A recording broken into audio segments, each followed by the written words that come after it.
Hello friends, welcome to my post. My name is Steve Young, and the purpose of this post is to share the two methods that I've used to end my panic attacks or panic disorder in a short period of 10 days from my very first panic attack experience.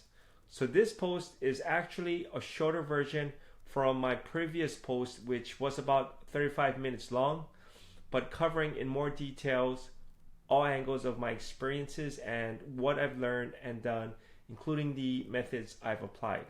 So please check it out to hear my complete full story on my panic attack experience.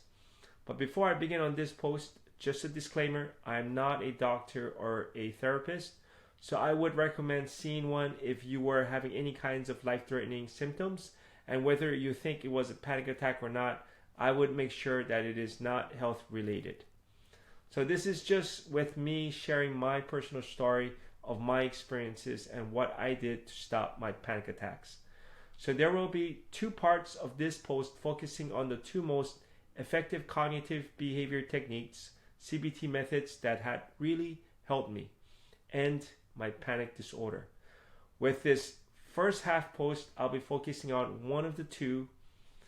But before I get started with that, let me share a quick looking back to my very first panic attack that occurred a little over 4 years ago. I was at my clothing shop that I run and own, and it was on a late sunny afternoon on a regular business day, and I was about to head home when suddenly I had a sharp pain in my chest, and then followed with my heart palpitating. So I went outside to get some fresh air, and I tried to calm down by doing some deep breathing exercise that I thought would help me, but made things even worse. My heart rate was beating faster and could just feel it pounding. I've checked my Fitbit watch, and it was already in the high 90s BPM heartbeats per minute to over 120 BPM and continuing to rise within just a couple of minutes. Then I felt the chills and I started trembling. My palms were sweating. I felt every muscle in my body very tense. And then I was having this tunnel vision where everything was becoming dark. I just felt like I'm living in the worst kind of nightmare. And this was happening so suddenly. It was pretty damn scary. I didn't know what was going on, and I just thought I was going to maybe get a heart attack or just die somehow. And I really felt like I was going absolutely mad. But luckily my girlfriend, who I called, rushed me over to urgent care. And after several checks, the doctor told me that the symptoms were not health related, but what I had was a panic attack. And he told me I needed to just take it easy from stress or work, but he did not explain how one would deal with it if it comes again, or an explanation of why the symptoms occur and what exactly happens during a panic attack. But he wasn't some kind of specialist on this or a therapist, so I didn't blame him for not giving a clearer explanation. But with me not having much knowledge of it, I got another panic attack soon after the following morning, and I had recurring panic attacks almost every day during that first week.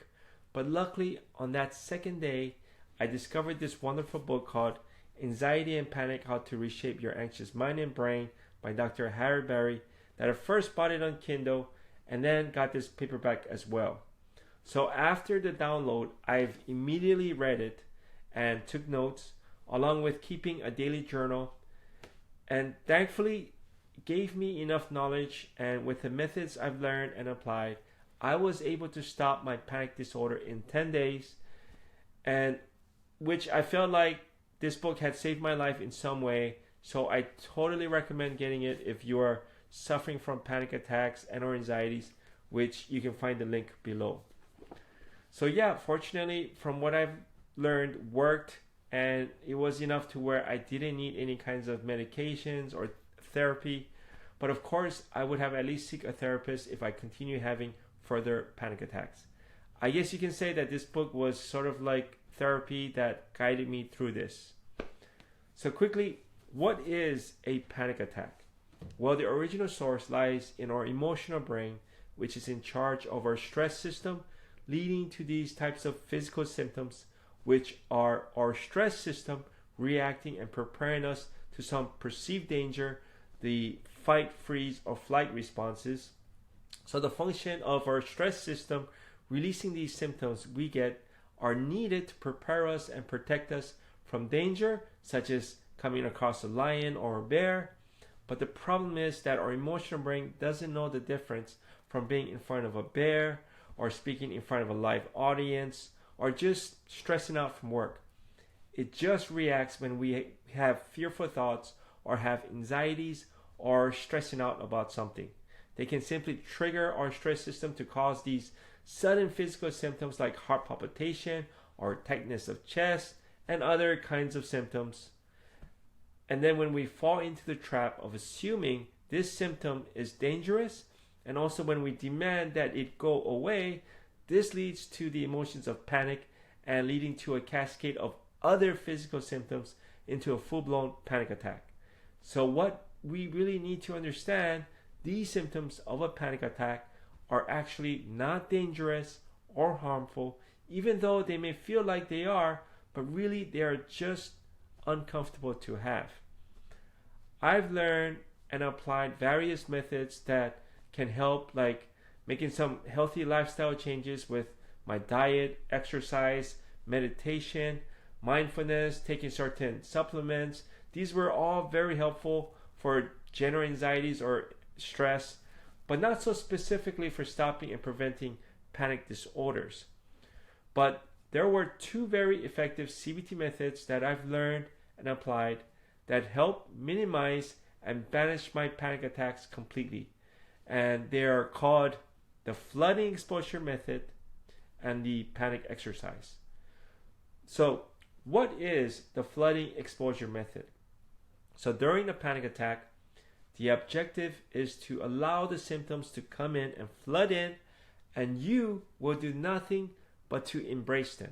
That's right, you would absolutely do nothing to stop them. No safety behaviors either.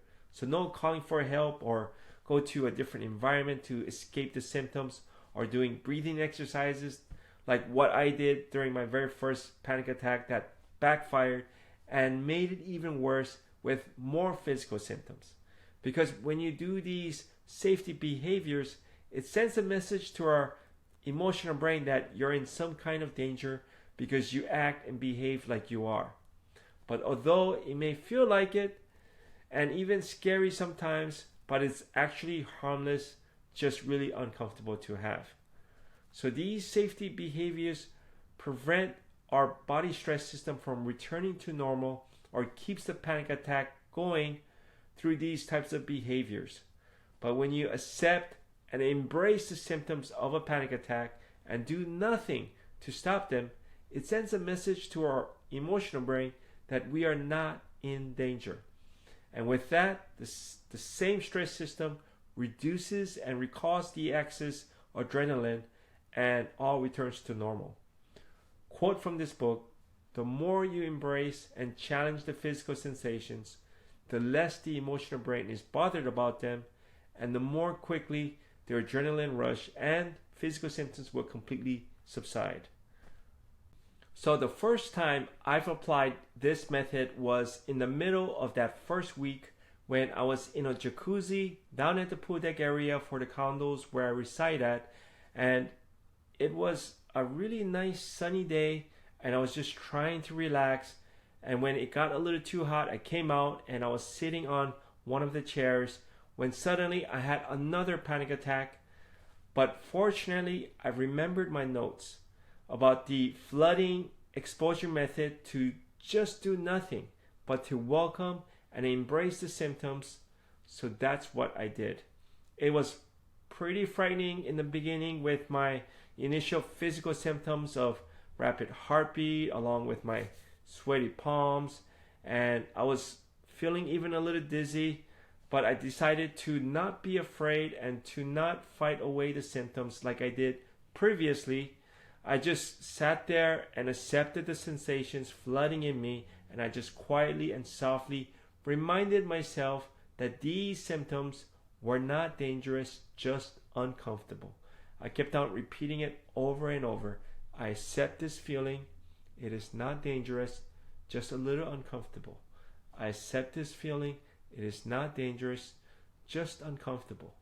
And even when I can almost feel the time slowing down and could feel my heart just pounding through my chest, with my whole body being very tense, I just embraced them all for what they are and just hung in there and continued accepting and allowing myself to just feel the sensations and doing nothing to stop them.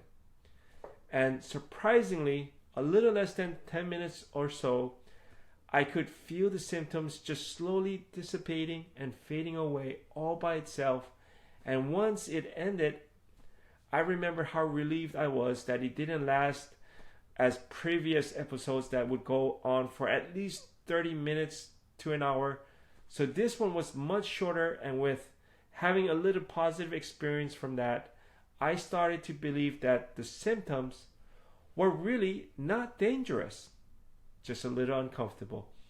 And it had helped build some self-confidence in me to confront and not be afraid of having possible further panic attacks, which I did have more of them, but with each practice applying this method, the symptoms became less severe and the duration shorter as well.